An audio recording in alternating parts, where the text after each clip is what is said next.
नमस्कार, मी Avinash शिलेकर. PCB today मध्ये आपला सर्वांचं स्वागत आहे.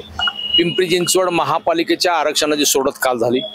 सोडतीमध्ये काहींचे पत्ते गुल झाले, काहींचं नशीब फळफळलं. प्रत्येक ह्याच्यामध्ये जर तर असे बरेच काही आहेत. 1 ते 32 या प्रभागामध्ये 128 जणांच्या जागा कोणाला कोणती सोयीची आहे, कोणाला नाही. मग त्याच्यामध्ये प्रत्येकजण आता पर्याय शोधतोय की आपली जागा आपण कायम कशी ठेवायची. प्रत्येक पक्षामध्ये कोणकोणतं पॅनल असेल, कोणाकोणाचं कोणाबरोबर पॅनल असेल, याच्या सुद्धा जोड्या जुळवणे म्हणतात तो प्रकार आता सुरू झालेला आहे.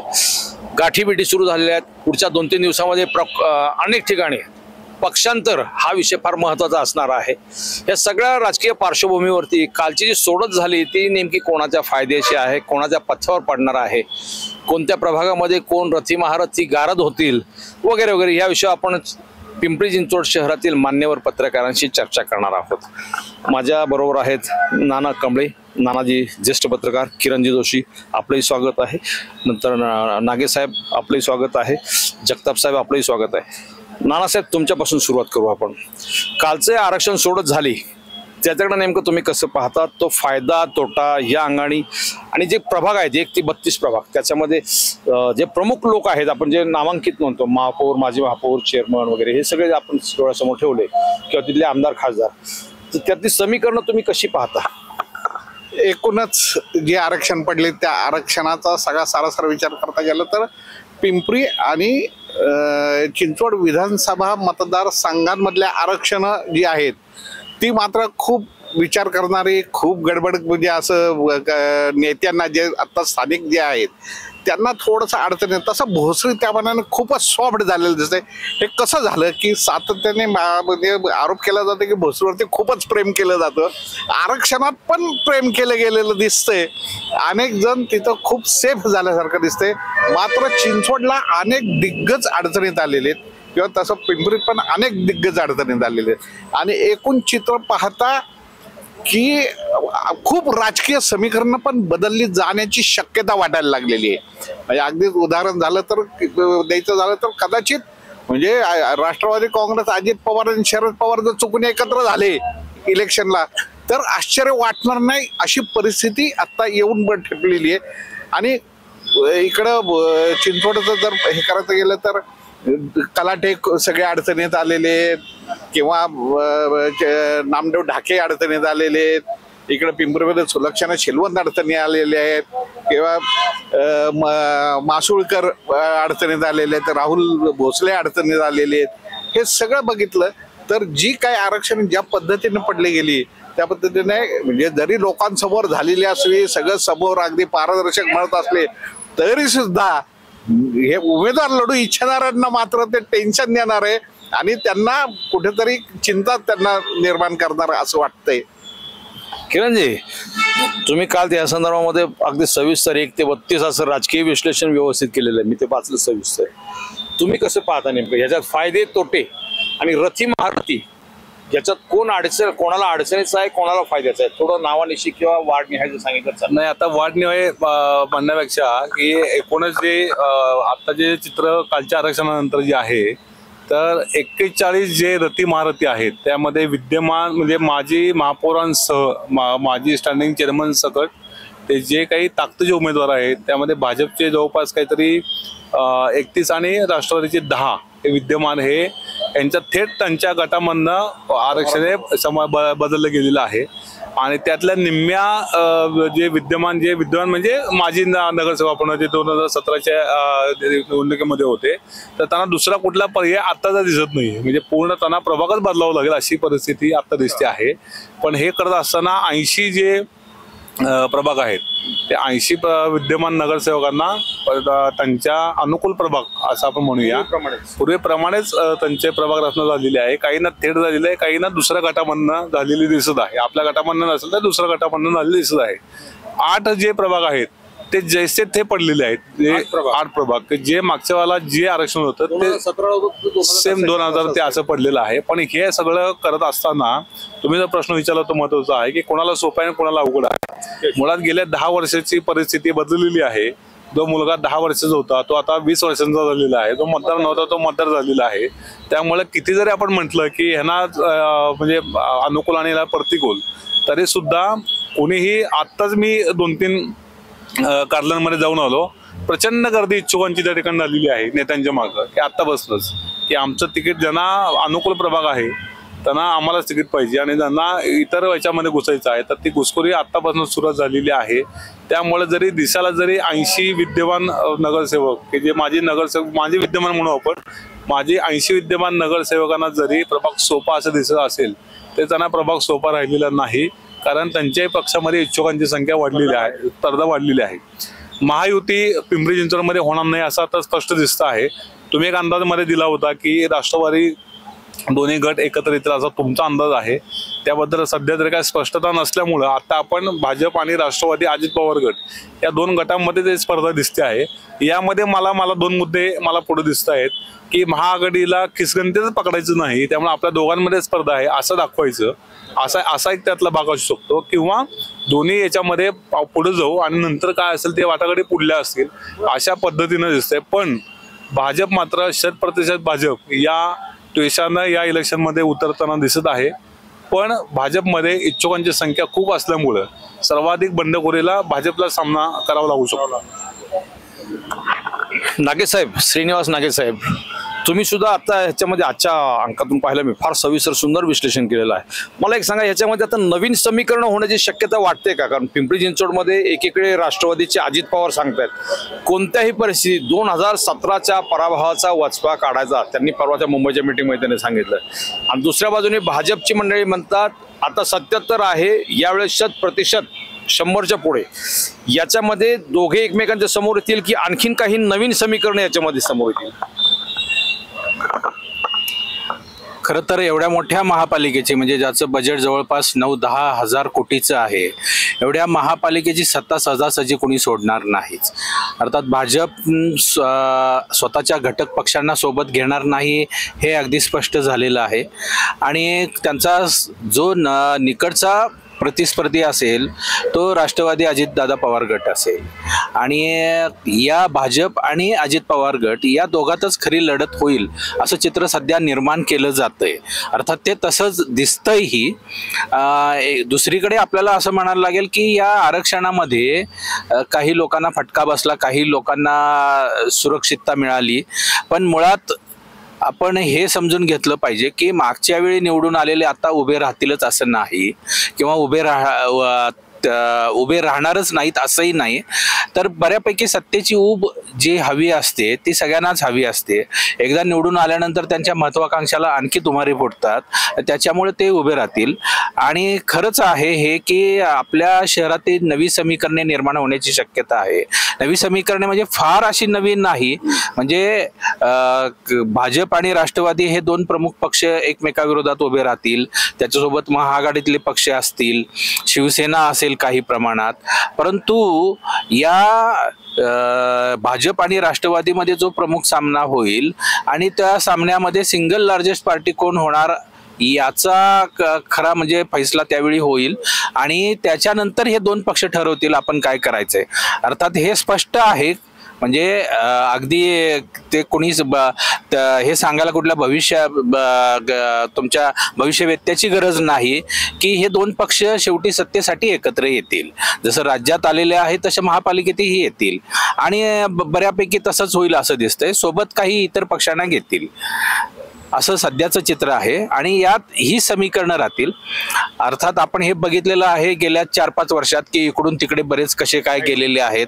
त्यामुळे ही समीकरणं जशी पक्षांतराची आहेत तशी समीकरणं ही सत्तांतर आणि सत्ता बदलाची या बाबतीतही असू शकतात. त्यात काय असं विशेष वावगं वाटण्याचं काही कारण नाही. आणि हे आता ही राजकारणाची जगरहाटी झालेली आहे बऱ्यापैकी की कोणतीही समीकरणं कोणत्याही वेळी निर्माण होऊ शकतात आणि ती फार टिकतीलच असंही नाही आणि टिकणार नाहीत असंही नाही. पण राजकारण हे अशा पद्धतीने बदलत चाललेलं आहे हे नक्कीच. ओव्हरऑल पाहिलं तर तत्वनिष्ठ राजकारण वगैरे हा विषय सगळा संपलेला आहे. कोणत्या पक्षाचा कोण कुठे जातो, कोण उमेदवार राहतो याचे काय संबंध आहे. विजयराव जगताप, विजयराव मला सांगा, या संपूर्ण परिस्थितीमध्ये महाविकास आघाडी आणि महायुती हे दोन आपण अपेक्षित असे धरले होते, पण प्रत्यक्षामध्ये पिंपरी चिंचवडमध्ये लढत जी दिसते आहे ती भाजप विरुद्ध राष्ट्रवादी काँग्रेस अजित पवार, म्हणजे थोडक्यात महायुतीमधलेच दोन पक्ष. मग ह्याच्यामध्ये महाविकास आघाडीचे जे पक्ष आहेत, शरदचंद्र पवार यांची राष्ट्रवादी काँग्रेस, ठाकरेंची शिवसेना किंवा काँग्रेस, त्यांच्यावर आता आली तर मनसे, यांची परिस्थिती काय? आजपर्यंतचा महानगरपालिका निवडणुकांचा इतिहास बघितला तर एकूण 7 निवडणुका झाल्यात 86 पासून, आणि 7 निवडणुकांमध्ये आज जे महाविकास आघाडीमध्ये जे घटक पक्ष आहेत, मग उद्धव सेना असेल, काँग्रेस असेल, शरद पवारांची राष्ट्रवादी असेल, आता महायुतीतला एक अजित पवारांचा गट आणि शरद पवारांचा गट हे दोन एकत्र येण्याची हालचाली सुरू आहेत. परंतु सगळ्यात शोचनीय आणि दयनीय अवस्था जी होणार आहे महाविकास आघाडीतल्या घटक पक्षाची तर ती म्हणजे काँग्रेसची. कारण की त्यांच्याकडे दाखवायला रिझल्टच नाही आहे. त्यांची 2017ची पाटी पूर्ण कोरी होती. त्यांचा जो 86, 92, 97 हा 3च ज्या टर्मच्या निवडणुका झाल्या तेव्हाच काँग्रेस जी काही या शहरात चमकली ती चमकली. त्यानंतर 2002 पासून जी घरघर लागली, म्हणजे अजित पवारांचं राजकारणात फार एंट्री झाली वेगाने या शहरामध्ये त्यानंतर. आणि दुसरी राहिली गोष्ट उद्धव सेना, म्हणजे जी पूर्वी एकत्रित सेना होती तेव्हाही, म्हणजे सेनेची जर आकडेवारी बघितली आपण 86 पासूनची तर 6, 9, 13, 17 ह्याच्या पलीकडं 2च्या पुढं ही कधी गेलेलीच नाही आहे. त्यामुळं महाविकास आघाडीतल्या ह्या दोन पक्षांची, म्हणजे जसं आता अजित पवारांची राष्ट्रवादी, शरद पवारांची राष्ट्रवादी आणि ह्यांच्याबरोबर जर हे दोघांना एकत्र घ्यायचं झालं तर फक्त ते आपलं ते बरोबर नेण्यासारखं त्यांना सोबत न्यावं, ओढत नेण्यासारखीच कामगिरी होणार आहे. बाकी महायुतीमधले हे जे दोन लढत आहे, भाजप आणि अजित पवारांची राष्ट्रवादी, खरा सामना ह्या दोघांमध्येच पाहायला भेटेल, तुल्यबळ सामना. आणि हे जे आता उमेदवारांची जी काही पळवापळवी होणार आहे, म्हणजे आता दोन्ही पक्ष वेट अँड वॉचवर आहेत, दोन्ही प्रबळ पक्ष, की आता जी काही उलथापालथ झालेली आहे आरक्षणाच्या माध्यमातून, की आता आपल्याला प्रबळ कोण आहे प्रतिस्पर्ध्यांमध्ये तो पण विचार करतो आणि हा पण विचार करतोय. त्यामुळं ज्याप्रमाणे शंकर जगतापांचं एक मनसुबा होता की त्यांनी ती इच्छा व्यक्त केली होती की मला माझ्या नेतृत्वाखाली, म्हणजे मी शहराध्यक्ष असतानाच निवडणुका व्हाव्या, म्हणजे माझ्याकडे ती जबाबदारी द्यावी. ती जरी फलद्रूप नाही झाली तरी पण त्यांनी ते पद आता निर्माण करून आणलं स्वतःसाठी, पिंपरी चिंचवड निवडणूक प्रभाग. म्हणजे त्यांना कुठल्याही परिस्थितीत या निवडणुकीचं केंद्रस्थानी यायचं, शिल्पकार व्हायचं असा त्यांचा प्रयत्न चालू आहे. नाना, मला एक सांगा, ओव्हरऑल संपूर्ण हे आपण पाहिलं की महायुतीमधले हे दोन पक्ष एकमेकाच्या विरोधात ठाकून आहेत. अशा परिस्थितीमध्ये महाविकास आघाडीच्या समोर आता जगतापांनी जे विश्लेषण केलं त्याच्यामध्ये काँग्रेसची ताकद जवळपास 0च्या ह्याच्यात गेलेली आहे. शिंदेची शिवसेना आपण पाहिलं, शिंदेची शिवसेनाचं मला वाटतं 4-5 पुढे येतील का माहित नाही, ते युतीच्या बाबतीत झालं. परंतु ठाकरेंची शिवसेना, त्यातले बरेचसे लोक आता शिंदेच्या शिवसेनेत गेले, तर ती पण ठाकरेंची सेना खाली झालेली आहे. राहिला त्याच्यामध्ये म्हणजे राष्ट्रवादी काँग्रेस, शरदचंद्र पवार या पक्षाचे मला वाटतं फक्त सुलक्षणा शिलवंत आणि तुषार कामटे हे दोनच दिसतात आताच्या याच्यामध्ये. ही सगळी परिस्थिती पाहिली, अपक्षांची नवीन विकास आघाडी वगैरे असा काही प्रयोग यावेळेस होऊ शकतो का? नाही, प्रयोग होतील असे, पण आजच तुम्हाला सांगतो की वन साइडेड कितीही कसलीही स्पर्धा असली, अजित पवार भाजप अशी जरी असली तरी सुद्धा या महापालिकेत उद्याचं चित्र वन साइडेड बीजेपी इथं सत्तेत असणार आहे. कमीत कमी 85 जागा बीजेपीच्या शुअर निवडून येणार. इथपर्यंत आज प्रभाग रचनेचं चित्र बघितलं तर, एकूण सगळं बघितलं तर कमीत कमी 85 जागा भाजपच्या त्यांच्या स्वतःच्या निवडून येतील. नाही, ठामपणे कसं सांगताय? अगदी, कारण त्या जे काही प्रभाग रचना ज्या पद्धतीने हे केले, जे काही तर त्या ह्याच्यावरनं शुअरली. आणि दुसरं महत्वाचं की म्हणजे ह्या विषयावरती यायला काही हरकत नाही, जे काही प्रकरण आता गाजतंय राज्यभरामध्ये की पार्थ पवारांचा जो काही विषय आज गाजतोय तो आत्ताच बाहेर काढण्याचा, हे 2-4 महिने थांबू शकला असं ना बाहेर यायला, काहीच प्रॉब्लेम नाही. कारण भाजपला माहिती आहे की आपला इथला पुण्याचा झाला काय पिंपरी चिंचवड झाला, आपल्याला लढत अजित पवारांशी द्यायची. आणि अजित पवारांशी द्यायचे म्हटल्यानंतर ज्या माणसाने हे सगळं प्रकरण काढणारा जो कोण माणूस आहे, जो RTI कार्यकर्ता आहे, तो कोणाचा बगल बच्चू आहे. ते सगळं जर विचार बघितलं, ते सगळं चित्र बघितलं तर जी न्यूजनी काढलेलं प्रकरण आहे ते RTI कार्यकर्ते नाही आहे. त्यात एक RTI कार्यकर्ता आहे की ज्याने ह्याला खूप हवा देण्याचा किंवा हे करण्याचा प्रयत्न केलाय आणि जो तो कोणाचा बगल बच्चू आहे हे अख्ख्या राज्याला माहिती आहे आणि त्यामुळं हे करणारे करते करविते कोण आहेत आणि मग हे केलंय तर कशासाठी केलं तर हे जर चित्र बघितलं तर ह्या स्पर्धेला अजित पवारांसमोर आपल्याला सामोरं जायचंय हे भाजपला उघड माहिती आहे आणि त्यामुळे आपलं सगळं चित्र क्लिअर करण्यासाठी आणि या सगळ्या पार्श्वभूमीचा विचार केला तर वन साइड इथं भाजप पुन्हा सत्तेत येणार याची खात्री. किरण, आता चेड आपण सत्तेवरच येऊ. महापालिकेमध्ये आतापर्यंत अजित पवारांची 2017 पर्यंत सत्ता होती, नंतर भाजपने जी खेचून घेतली ती प्रकरण, प्रचाराचे मुद्दे वगैरे तो विषय बाजूला ठेवू. पिंपरी चिंचवडमध्ये आता भाजपचे 4 आमदार आहेत. राष्ट्रवादी काँग्रेस अजित पवारांचं विधानसभा उपाध्यक्ष अण्णा बनसोडे एकमेव आहेत त्यांचे. असं दिसतं चित्र याच्यामध्ये की भाजपच वन साइड ही निवडणूक जिंकेल, कारण अजित पवारांनी ते सांगितलंय at any cost Pimpri Chinchwad मला घ्यायचंच, महापौर माझाच करायचा. दोन्ही बाजूनी भाजपची सत्ता आल्यानंतर ज्या पद्धतीनं भाजपनं या शहरामध्ये राजकारण केलेलं आहे ते लक्षात घेता नानांच्या मताचे मी सहमत आहे की भाजपच निर्विवादपणे सत्तेवर येणार. याचं कारण असं आहे की जेव्हा मध्यंतरी अजित पवार महाआघाडीमध्ये होते आणि जेव्हा सत्तापालट झालं होतं तेव्हा अजित पवारांनी भाजप बेस जी इथली प्रभाग रचना होती ती पुन्हा महाआघाडी बेस केलेली होती. त्यानंतर पुन्हा जेव्हा महायुती सत्तेत आली तेव्हा पुन्हा एकदा जैसे थे म्हणून जैसे थी 2017ची 4ची रचना परत, म्हणजे भाजप प्रणित जी प्रभाग रचना होती ती प्रभाग रचना पुन्हा ती तशीच ठेवली गेली. बरोबर, तर ती भाजपची स्ट्रॅटेजी होती. दुसरा मुद्दा असा आहे की महेश लांडगे आणि अजित पवार यांच्यामध्ये जी काही शीतयुद्ध सुरू होतं त्यावेळेला जो भोसरीमध्ये कार्यक्रम झाला होता तिथं थेट महेश दादांनी अजित पवारांविषयी नाराजी व्यक्त केली होती. हा म्हणजे अप्रत्यक्ष त्यांनी नाराजी व्यक्त केली आणि मुख्यमंत्र्यांनी लक्ष घालावं हे त्यांनी त्यावेळेला सूचित केलेलं होतं. तर मुख्यमंत्र्यांनी त्यावेळेला कुठलंही रिॲक्शन न देता आपण आपलं काम करत राहू आणि त्याचं आपण योग्य वेळेला उत्तर देऊ आणि ते उत्तर मला वाटतं की आता या निमित्तानं दिले गेलेले दिसतं आहे.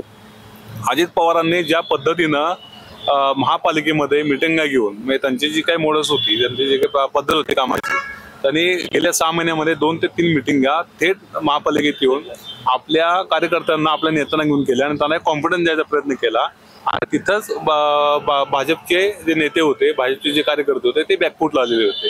आणि आता आपलं काय आणि आता आपल्याला वाली कोण या भावनेतनं तो जो मगाचा जो मी किस्सा सांगितला तर ती भावना होती. त्या भावनेला तुम्ही परवाचा नानांनी जो मुद्दा सांगितला, अजित पवार पार्थ पवार प्रकरणाचा खुलासा देत होते आणि त्याच वेळेला चंद्रकांत दादा पवार महापालिकेमध्ये मिटिंग घेत होते. चंद्रकांत पाटील, दोन्ही ती वेळ सेम होती. इकडे आपले पत्रकार पुण्यामध्ये अजितदारांचा बैठ घेत होते आणि त्याच वेळेला अजित पवार ज्या स्टाईलने पालिकेमध्ये मिटिंग घेत होते तर त्या जागेवर चंद्रकांत पाटील बसले होते आणि बाजूला सर्व आमदार आणि भाजपचे कार्यकर्ते बसलेले होते. तर ह्याचा अर्थ तोच होता की काही करून राष्ट्रवादीला डॉमिनेट करणं.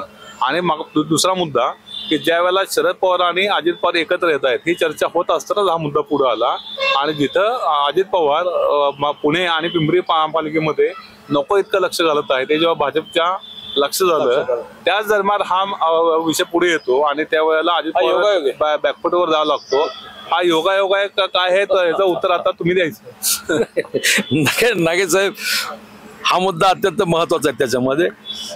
पण अजित पवारांचं आणि राष्ट्रवादी काँग्रेसचं पिंपरी चिंचवडमध्ये पुन्हा लक्ष घालणं याला भाजप घाबरली का हो? त्याच्यामुळे त्यांनी ज्यावेळेस अजित पवारने मिटिंग घेतल्या, 2-3 मिटिंग घेतल्या, त्यांच्या कार्यकर्त्यांचे मेळावे घेतले आणि नंतरच्या काळामध्ये पालिकेत बैठक घेतली, भाजप बॅकफुटवर गेली. किरण म्हटलं ते बरोबर आहे. त्यावेळेस कार्यकर्ते खचले, अरे अजित पवार जर पुन्हा असं करायला लागले तर आपलं काय. ते पाहून भाजप घाबरले. त्याच्यानंतर त्यांनी व्यूहरचना तयार केली. काही अगदी तसंच म्हणता येणार नाही आपल्याला, कारण एकीकडे अजितदादांची आपल्या शहरातली एंट्री ही 1991ची, ते खासदार म्हणून आपल्या इथं आले आणि त्याच्यानंतर मग त्यांनी हळूहळू महापालिकेत लक्ष घालायला सुरुवात केली. त्यावेळी सुरुवातीला महापालिका काँग्रेसकडे होती आणि काँग्रेसमध्ये रामकृष्ण मोरेंकडे आपल्या शहराचं नेतृत्व होतं. तर रामकृष्ण मोरेंना बाजूला करण्यासाठी, रामकृष्ण मोरेंवर आपला वर चष्मा दाखवण्यासाठी म्हणून शरद पवारांनी अजित पवारांकडे शहराचं नेतृत्व दिलेलं होतं आणि त्याच पद्धतीनं अजित पवारांनी आपल्या इथे पावलं टाकली. आणि तो आत्ताच सांगितलं नानांनी तसं की 2002च्या दरम्यान त्यांनी पूर्ण महापालिकाच काबीज केली. आणि त्यावेळी 2002 आणि त्याच्यानंतरच्या निवडणुका, परत 2007ची निवडणूक, या सगळ्या निवडणुका, परत 2012ची निवडणूक, या सगळ्या अजित पवारांनी एक हाती ओढून काढल्या होत्या आपल्या. आणि तिथं फक्त अजित पवारांचंच नेतृत्व होतं. त्यामुळे शहरावर आणि शहरातल्या बऱ्याच गोष्टींची त्यांना कल्पना आहे, माहिती आहे. पूर्ण शहरात कोण कुठं आहे, कोण काय करतं याचीही अजित पवारांकडे बऱ्यापैकी माहिती असते आणि त्या माहितीचा वापर ते आपल्या निवडणुकीत करत असतात. तर या शहरातली बऱ्यापैकी म्हणजे आता भाजपकडे गेलेली बरीचशी मंडळी ही अजित पवारांच्या गटातलीच होती. त्यांचे डावे उजवे हात असलेलेच बरेच जण होते. तर हेच लोक तिकडे गेलेले आहेत. यांची बऱ्यापैकी म्हणजे ज्यातल्या आतल्या गोष्टी ज्या आहेत ते अजित पवारांपर्यंत पोहोचलेल्या आहेत मधल्या काळात. आणि अजित पवारांना ते माहीत आहे या गोष्टी अजित पवार कधीही काढू शकतात आणि याचा वापर ते सत्ता पालटासाठी करू शकतात याची कल्पना भाजपला आहे. आणि अजित पवार जर शहरात पूर्णपणे तेवढ्या खमक्या पद्धतीनं घुसले तर राष्ट्रवादी बऱ्यापैकी काहीतरी खेळ करू शकते याची भाजपला कल्पना असल्यामुळेच भाजपने या गोष्टी सगळ्या सुरुवात केलेल्या होत्या. अर्थात शरद पवार गट आणि अजित पवार गट हे कुठं एकत्र येतील म्हणजे आपल्या शहरात ते येऊ शकतील नाही असं नाही. पण आता काही ठिकाणी म्हणजे जिथं कोल्हापूरला आता तुम्ही बघितलं का की चंदगड तालुक्यात झालं, परत सांगली जिल्ह्यात शिराळा तालुक्यात झालं, अगदी तसं आपल्याकडे पण होऊ शकते. पण तिथली परिस्थिती वेगळी होती. तिथे जे आमदार होते किंवा माजी आमदार होते त्यांना हे करायचं होतं, भाजपला तिथे बऱ्यापैकी नेस्तनाबूत करायचं असं त्यांचा विचार होता आणि त्या दृष्टीने ते एकत्र आलेले आहेत. आपल्या इथं तसं नाही, आपल्या इथं सत्तेत घुसायचे कुठल्याही परिस्थितीत असा मुद्दा आहे. त्यामुळे शरद पवार गट अजित पवार गट हे एकत्र येतील तर ते फक्त सत्तेसाठीच येतील, बाकी दुसरा कुठला त्यांचा हेतू नसणार आहे. भाजपला संपवणं हा काय त्यांचा फारसा हे नसणार आहे, फक्त आपण सत्तेत येणं एवढंच असणार आहे. असंच एवढाच त्यांचा मुख्य आता हेतू असणार आहे आणि त्या दृष्टीनेच ती पावलं असतील ती सगळी. आणि भाजप आपण जे म्हणतो की भाजप घाबरली वगैरे, भाजप काय फार घाबरलेली नसेल, कारण भाजपला माहित आहे आपण अजित पवारांना कुठल्या परिस्थितीत घेतलेलं आहे, अजित पवारांचं आपल्याकडे काय काय आहे हे भाजपलाही माहित आहे. त्यामुळं भाजप असं हे करत नाही. अर्थात आता नानांनी सांगितलं त्यानुसार जे मधल्या आता ज्या गोष्टी सुरू आहेत त्यामागं थेट देवेंद्र फडणवीसांकडे संशयाची सुई आता जाते आणि सरळ दाखवलं जातं. असूही शकतं तसं, आपण काय अगदी ते असेलच असं म्हणू शकत नाही, पण बऱ्यापैकी असू शकेल, कारण आत्ताच ते उकरून का काढलं गेलं प्रकरण वगैरे हे मुद्दे परत चर्चेला येतात. असं होऊ शकतं. म्हणून भाजपला बऱ्यापैकी आपले जे घटक पक्ष आहेत हे आपल्या पंखाखालीच असावेत आणि ते वर येऊ नयेत असं भाजपला नेहमीच वाटत आलेलं आहे. सगळ्याच राज्यांमध्ये त्यांनी हा प्रयोग केलेला आहे. तसंच आता या स्थानिक स्वराज्य संस्थांमध्ये सुद्धा ते प्रयोग करतील आणि तसंच राहील असं वाटतं. एका शब्दात उत्तर देत एका शब्दात झालं तर डावच भाजपने टाकला तर भाजपने घाबरायचा प्रश्न येतच नाही. डाव टाकला म्हणजे हा जे काही खेळी आहे ही भाजपचीच आहे ना, जे काय. त्यामुळे भाजप घाबरण्याचा विषयच नाही. काय ह्याचे परिणाम येणार आहेत, काय चित्र निर्माण हे त्यांना माहिती आहे ना, त्यामुळे त्यांनी घाबरण्याचा प्रश्न येत नाही. जे काही खेळलेल्या खेळी या सगळ्या त्यांच्या आहेत, त्यामुळे त्यांनी त्यांच्या पद्धतीने बरोबर ते व्यूहरचना केली, त्या पद्धतीने इथलं राजकारण चालू आहे. घाबरणं या शब्दप्रयोगापेक्षा समोरच्याने जो डाव टाकल्यानंतर त्याला प्रतिडाव जो दिलेला आहे 100%, त्या अर्थानं भाजपनं हा प्रतिडाव टाकलेला आहे राष्ट्रवादीवर. असं विजयराव, मला सांगा ह्याच्यामध्ये अजित पवारांचा जर आपण स्वभाव पाहिला ते काय, अजित पवार कोणाच्या बापाला घाबरत नाही वगैरे वगैरे हे काय बोलत असतात. ते मी काय ते एक घाव दोन तुकडे, मी सांगाल तो शब्द, ते सलमान खानच्या त्या ह्याच्याप्रमाणे अजित पवारांचा तो हेका असतो काय दवंगिरी असते. मग आता ह्या परिस्थितीमध्ये भाजपच्या या सगळ्या एकूण डावपेचामध्ये अजित पवार शांत बसतील? अजित पवार बिलकुल शांत बसणार नाही. आता जे मधल्या काळात जे त्यांच्या पुत्राचं जो काय पराक्रमाचं जे काय प्रकरण उघडकीस आलं, म्हणजे मी तर तो म्हणाल तो योगायोग पण मानावा लागेल. कारण की दस्त नोंदणी जी झाली दुय्यम निबंधकाकडे ती 4 नोव्हेंबरला झाली, म्हणजे आत्ताच. आणि 7 नोव्हेंबरला झीने त्याची बातमी केली. आणि ते भाजप फार अलर्ट मोडमध्ये असावा की त्यांनी ते लगेच त्याचा इश्यू केला, अजित पवार अडचणीत येतील असं हे दृष्टीने पाहिलं. आता अजितदादांच्या एकूणच या शहरातली रेष अजितदादांना पाठ आहे, म्हणजे फार शहराचा बारकाईने त्यांचा अभ्यास देखील आहे. फक्त ही जी निवडणूक आहे यंदाची, ही सर्वसामान्य कार्यकर्त्यांची राहिली नाही, हे त्रिवार सत्य आहे. कारण काय की प्रभाग रचना आणि 1904चा प्रभाग म्हणजे आता ही कॉमन कार्यकर्त्यांनी ही निवडणूक लढणं ही आता अशक्य बाब आहे. त्यामुळं जो सामना आहे अजित पवारांना, तो फार नेटाने आणि फार मोठ्या जिद्दीने भाजपशी महायुतीत राहून, राज्याच्या महायुतीत राहून, कारण की ती राजकीय तडजोड आहे त्यांची, फक्त ती राजकीय तडजोड सांभाळून हिथं कुठल्याही परिस्थितीत आपली गेलेली सत्ता, आपला गेलेला जो काही मुकुट आहे तो परत मिळवणं ही अजितदादांच्या दृष्टीने फार मोठी जिकिरीची बाब असणार आहे. आणि ते कितपत टक्कर देतील, म्हणजे ते सत्तेच्या जवळ पोचू पण शकतील. जर शरद पवारांच्या गटाची त्यांना साथ मिळाली तर मोठ्या प्रमाणावर शह देखील भाजपला बसू शकतो. कारण की भाजपची अशी अनेक प्रकरणं सत्ता काळात गेल्या 9 वर्षात, म्हणजे 2017 ते 22ची सत्ता आणि नंतरची प्रशासकीय राजवटीतली 4 वर्ष, ह्या काळातला जर भ्रष्टाचार, ह्या काळातला जो काही अनागोंदी कारभार आहे, जी काही स्मार्ट सिटी असेल किंवा प्रशासकीय भ्रष्टाचाराची अनेक प्रकरणं जर व्यवस्थित राष्ट्रवादीने हायलाईट केली, भाजपला राज्यात न दुखावता स्थानिक प्रश्न म्हणून, तर तो प्रभाव पडू शकतो. कारण की आत्तापर्यंत 2017च्या निवडणुकीमध्ये ह्याच राष्ट्रवादीचा भ्रष्टाचार भाजपने अशाच प्रकारे उघडकीस आणून सत्ता पालट करून घडवून दिला होता, हे दिसून आलेलं आहे. त्यामुळं राष्ट्रवादीला फार मोठी संधी आहे भाजपला अडचणीत आणण्याची, त्यांना कोंडीत पकडण्याची. परंतु आत्तापर्यंतची त्यांची कालपर्यंत जर चाल बघता आणि त्यांचा एकूण मरगळ बघता, ते किती नेटाने लढतील हा एक माझ्या दृष्टीने फार मोठा अवघड प्रश्न आहे. कारण की अगदी निवडणुकीच्या तोंडावर परवा यांनी जम्बो कार्यकारिणी जाहीर केली, म्हणजे यासारखं दुर्दैव नाही राष्ट्रवादीचं. आणि ते आता कितपत सामर्थ्यवान होऊ शकतील, ठीक आहे, त्यांच्याकडे मनी मसल पॉवर आहेत. शहरातमध्ये त्यांच्या पूर्वेपासून पश्चिमेकडे म्हणजे सगळी सुभेदारांची मोठी फळी आहे. राष्ट्रवादीची ही जमीनची चांगली बाजू आहे. परंतु नुसतेच सुभेदार हे त्यांचे बालेकिल्ले लढवू शकतील, परंतु पूर्ण सत्ता आणणं म्हणजे 70-80च्या पुढे जागा मिळवणं हे राष्ट्रवादीला थोडं इम्पॉसिबल वाटतं माझ्या दृष्टीने. शेवटच्या टप्प्यामध्ये मला हे सांगायचं, उद्या समजा सत्ता निवडणूक झाली, निकाल लागला, राज्यामध्ये राष्ट्रवादी पण सत्तेत आहे आणि भाजप पण सत्तेत आहे. महापालिकेमध्ये हे दोघं सत्तेत एकत्र राहतील का एकमेकाच्या विरोधात, का एकतर्फी, हा मोठा गमतीशीर प्रकार असणार आहे. विरोधी पक्ष नावाची चीज, जसं पुण्यामध्ये झालं होतं मागे एकदा, जनता दलाचे 2 का 3 नगरसेवक होते, मग त्यांना विरोधी पक्षानं ते पद दिलं होतं. इथे परिस्थिती काय राहील? नाही, तुम्ही बरोबर चांगला योग्य प्रश्न विचारला. विजयरावांनी ज्या पद्धतीने हे केलं त्याचं, मुळात राष्ट्रवादीकडं जरी खूप चांगली फळी असली तरी सुद्धा हे असलेली फळी काय लायकीची आहे आणि ती जे सत्तेत तिथं आल्यानंतर ते कशी लोटांगणं घालतात. कारण प्रत्येक आजपर्यंत आज गेल्या कित्येक वर्षाचं चित्र बघितलेले. त्यामुळे ह्या महापालिकेमध्ये भाजप सत्तेत येणार हे काळ्या दगडावरची रेष, आणि ही सगळी लोटांगण घालणारी मंडळी आहेत.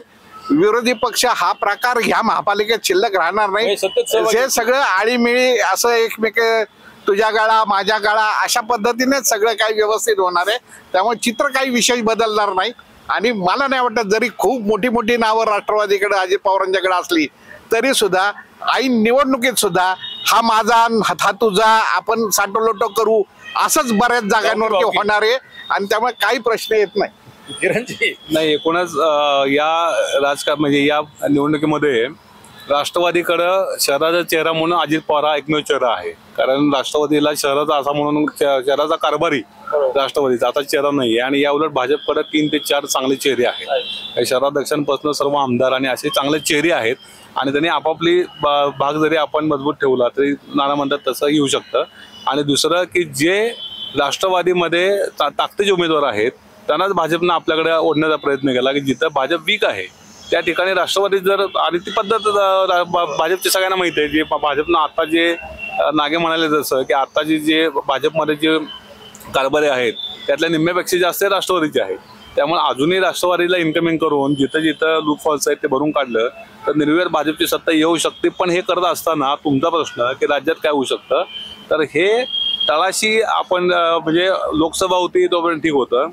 विधानसभेला मी काही नेत्यांना भेटलो, ते म्हणले आमच्या आता जीवावर आलं की इतके वर्ष राष्ट्रवादीच्या लोकांना शिवाय दिल्या, राष्ट्रवादीच्या भाजपला शिवाय दिला, त्यांचा झेंडा खांद्यावर घेऊन आम्हाला प्रचार करावा लागतो आहे, लोक थोबडीत मारू नयेत अशी आमची परिस्थिती झालेली आहे. तर आता हे तळाशी इलेक्शन आल्यानंतर गळ्याशी येते काय अशी परिस्थिती आता यांची झाली. तर मला हे बघायचं आहे की ह्यांचे जे राष्ट्रीय नेते जेव्हा येतील, म्हणजे महायुतीमध्ये वरती एकत्र बसलेले, वरती मांडीला मांडी लावून बसलेले, हे एकमेकांचे कशा पद्धतीने आरोप करणार आहेत. कारण पिंपरी चिंचवड मधल्या पाण्याचा प्रश्न असेल, भ्रष्टाचाराचा मुद्दा असेल, अनधिकृत बांधकामांचा विषय असेल, अतिक्रमणांचा विषय असेल, या विषयावरती हे कशा पद्धतीनं टीका करणार एकमेकांची. आणि टीका करताना जसं पार्थ पवारच्या निमित्तानं म्हणजे अजित पवार आणि देवेंद्रजी यांच्यामध्ये काय एक वाक्यता नाही आहे का, कारण यांच्यामध्ये बिरसत आहे का, असे चर्चा सुरू झालेली असताना असे कुठले तर ठिणगी पडून वरती ती ठिणगी जाते काय अशी परिस्थिती पण होऊ शकते. नाही, खरं तर एक गमतीची गोष्ट आहे बघा. हे सहज लक्षात येतं की अजित पवार हे महाविकास आघाडीत असताना 2.5 वर्षे त्यांच्याकडे सत्ता होती. त्यावेळी त्यांना भाजपचा हा भ्रष्टाचार माहीत होता. भाजपनं 5 वर्षात काय काय केलं हे त्यांच्यापर्यंत पोहोचलेलं होतं. त्यांचं बारीक लक्ष होतं. इव्हन अगदी त्यांनी बऱ्याच वेळा सांगितलेलं होतं, त्यांच्या कारभाऱ्यांनी सांगितलं होतं की आम्ही आता सोडणार नाही भाजपला, आम्ही सगळं प्रकरण काढू. काढली का? 2.5 वर्षात संधी होती पण नाही काढली, कारण अजितदादांना पुढची गणित समीकरण दिसत होती. कदाचित असं होऊ शकतं किंवा काही होईल हे माहीत नव्हतं. अर्थात हे काय असतं की एकमेकाच्या हातात हात घालूनच हा सगळा सोयीचं राजकारण करायचं असतं. त्यामुळे अजित पवारांनी काही केलं नाही 2.5 वर्षात, आणि आताही तसंच होईल. या निवडणुकीत समजा भाजप आणि राष्ट्रवादी एकमेकाच्या विरोधात पूर्णपणे लढले, तरी सुद्धा ते एकमेकावर त्या पातळीवर आरोप प्रत्यारोप होणार नाहीत की जेणेकरून महायुती तुटेल. कारण त्यांना शेवटी राज्याचं राजकारणही बघायचं आहे, कारण राज्याचं राजकारण महत्वाचं शहरापेक्षा. त्यामुळं या स्थानिक पातळीवर आरोप प्रत्यारोप होतील, पण त्यांना बऱ्यापैकी मर्यादा असेल आणि त्या मर्यादेतच ते होईल. फार काही होणार नाही, अगदी त्या पद्धतीची होईल. आणि आता काल जे आरक्षण जाहीर झालं त्याच्यानंतर याची सुरुवात झालेली आहे एकीकडे, की तुमच्या किती जागा, आमच्या किती, तुमचं कुठं सेफ आहे, आम्ही कुठं सेफ आहोत, आम्ही कुठं अडचणीत आहोत, तुम्ही कुठं आहे, याची चाचपणी आधीच सुरू केलेली आहे या कारभाऱ्याने. कारण हेच कारभारी इकडचे तिकडचे सगळे करणारे आहेत, हेच ठरवणारे आहेत. यांनी तसे संदेश वरपर्यंत दिलेले आहेत. त्यामुळे वरच्या नेत्यांचंही तसंच म्हणणं आहे की सांभाळून करा आणि जे काय असेल ते बघा, फक्त सत्ता हातातून जाऊ देऊ नका. केवळ हाच मुद्दा असणार. एकमेकांना गळा आरोप प्रत्यारोप आपण जे अपेक्षा करतो चर्चेतून एक लक्षात येतं ही नुरा कुस्ती होणार आहे सगळी. 100 बाकीच्या जनतेला मोठं बनवणार आहे. 100% नुरा कुस्तीचाच हा प्रकार आहे. कारण की जर भाजपला सत्ता स्थापन करण्यासाठी जर काही जागा कमी पडल्या तर राष्ट्रवादीच त्यामध्ये सहभागी होणार आहे, हे तीव्र सत्य आहे. कारण मुळात स्वतंत्र लढण्याचा जेव्हा निर्णय झाला त्या मागची पार्श्वभूमी अशी होती की 9 वर्ष निवडणुका नाही आहेत आणि कार्यकर्ते जे भुकेले आहेत, थोडक्यात कार्यकर्त्यांना कुठेतरी एक बुस्टर पाहिजे आणि कार्यकर्त्यांना आता लढू द्या, नंतर आपल्याला कशी सोयरी करायची ते आपण नंतर पाहून घेऊ. कारण की अक्षरशः म्हणजे ह्या निवडणूक न झाल्यामुळे कार्यकर्त्यांचे एका पिढीचं नुकसान झालेलं आहे तसं पाहायला गेलं तर. आणि त्यामुळं आत्ता हे जरी आता आपण काही जागा कमी पडल्या, तुझ्यात पडू माझ्या पडू, परंतु नंतर आपण एकत्र येऊ आणि जे काही राज्यातलं जे काही आपलं समीकरण आहे, राजकीय तडजोड आहे, तीच परंपरा इथे चालू ठेवू असा भाग होऊ शकतो. आपण पाहिलं काल आरक्षण सोडत झाली, प्रभाग रचनेचा पहिला टप्पा झाला, दुसरा आरक्षण सोडतेच झाला. आता पुढे निवडणूक जाहीर होईल, रणधुमाळी सुरू होईल. ओव्हरऑल संपूर्ण पाहिलं तर पिंपरी चिंचवडमध्ये राष्ट्रवादी विरुद्ध भाजप असा सामना जरी दिसत असला तर चर्चेचा सूर असा आहे की ही सगळी नुराकोसी असणार आहे. कारण राज्यामध्ये दोघेही एकत्र मांडीला बसलेले आहेत. आरोप प्रत्यारोप आपल्याला वाटतं की ह्यांनी त्याचा भ्रष्टाचार काढेल, तो त्याचा भ्रष्टाचार काढेल. प्रत्यक्षात त्याचा रिझल्ट काय? रिझल्ट 0.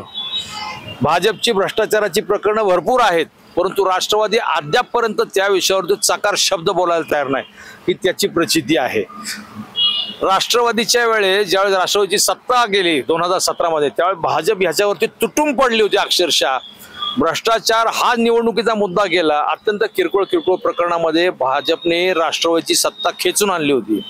आता त्याच्या 100 पट मोठी प्रकरणं आहेत, परंतु राष्ट्रवादी अद्यापर्यंत त्या एकाही प्रकरणाला हात घालायला तयार नाही. हे सगळं जर पाहिलं आपण तर मला वाटतं ह्या चर्चेमध्ये एकच सूर आहे, ही सगळी नुरा कुस्ती आहे. पाहूया पुढच्या महिना दीड महिन्यामध्ये काय होतं. सर्वांना खूप खूप धन्यवाद.